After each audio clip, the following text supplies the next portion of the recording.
Hello, ഇന്ന് നമുക്കൊരു snow മൗണ്ടനിലേക്ക് പോയൊരു ട്രിപ്പിൻ്റെ കഥ പറഞ്ഞാലോ. അപ്പോൾ ഇതുണ്ടോ, നമ്മുടെ ക്യാൻബറയിൽ നിന്ന് ഏറ്റവും നിയറസ്റ്റ് ആയിട്ടുള്ള പെരീഷർ വാലിയിലാണ് നമ്മൾ പോയത്. നമ്മൾ വിൻ്ററിൽ എല്ലാ വർഷവും പോകാറുള്ളതാണ്. പിള്ളേർക്ക് ഇഷ്ടപ്പെട്ടൊരു സംഭവമാണ് കേട്ടോ. അപ്പോൾ നമ്മൾ എല്ലാ പ്രാവശ്യവും ഓരോ സീസണിലും പോകുമ്പം നമുക്ക് ഓരോ വെറൈറ്റി ആയിട്ടുള്ള ഫീലിംഗ് ആണ്. കഴിഞ്ഞ പ്രാവശ്യം ഞങ്ങൾ പോയപ്പം ജൂലൈയിലാണ് പോയത്. പീക്കായിട്ടുള്ള ടൈമിലായിരുന്നു.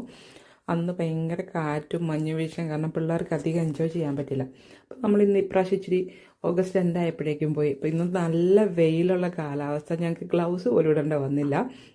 അവിടെ കയറിയപ്പോൾ പിള്ളേർക്കൊക്കെ നന്നായിട്ട് എൻജോയ് ചെയ്യാൻ പറ്റി, കളിക്കാൻ പറ്റി. ഇഷ്ടം പോലെ മഞ്ഞും ഉണ്ടായിരുന്നു കേട്ടോ.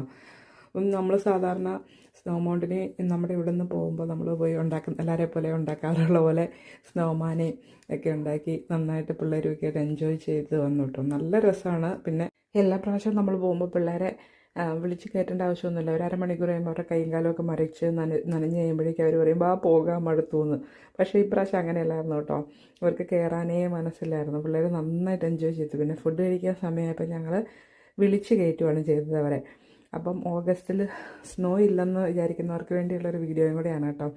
അപ്പോൾ അത് എല്ലാം കഴിഞ്ഞ് കഴിഞ്ഞപ്പോൾ നമ്മുടെ സ്നോമാനെ ഇടിച്ച് പൊട്ടിച്ച് അതിൻ്റെ തലയൊക്കെ പറിച്ചെടുത്തുകൊണ്ട് പോകുന്നു നമ്മൾ പോകുന്നപ്പോഴേക്കും. അപ്പോൾ നിങ്ങൾക്ക് ഇഷ്ടമായെന്ന് വിചാരിക്കുന്നു. അപ്പോൾ എല്ലാവർക്കും have a good weekend. By.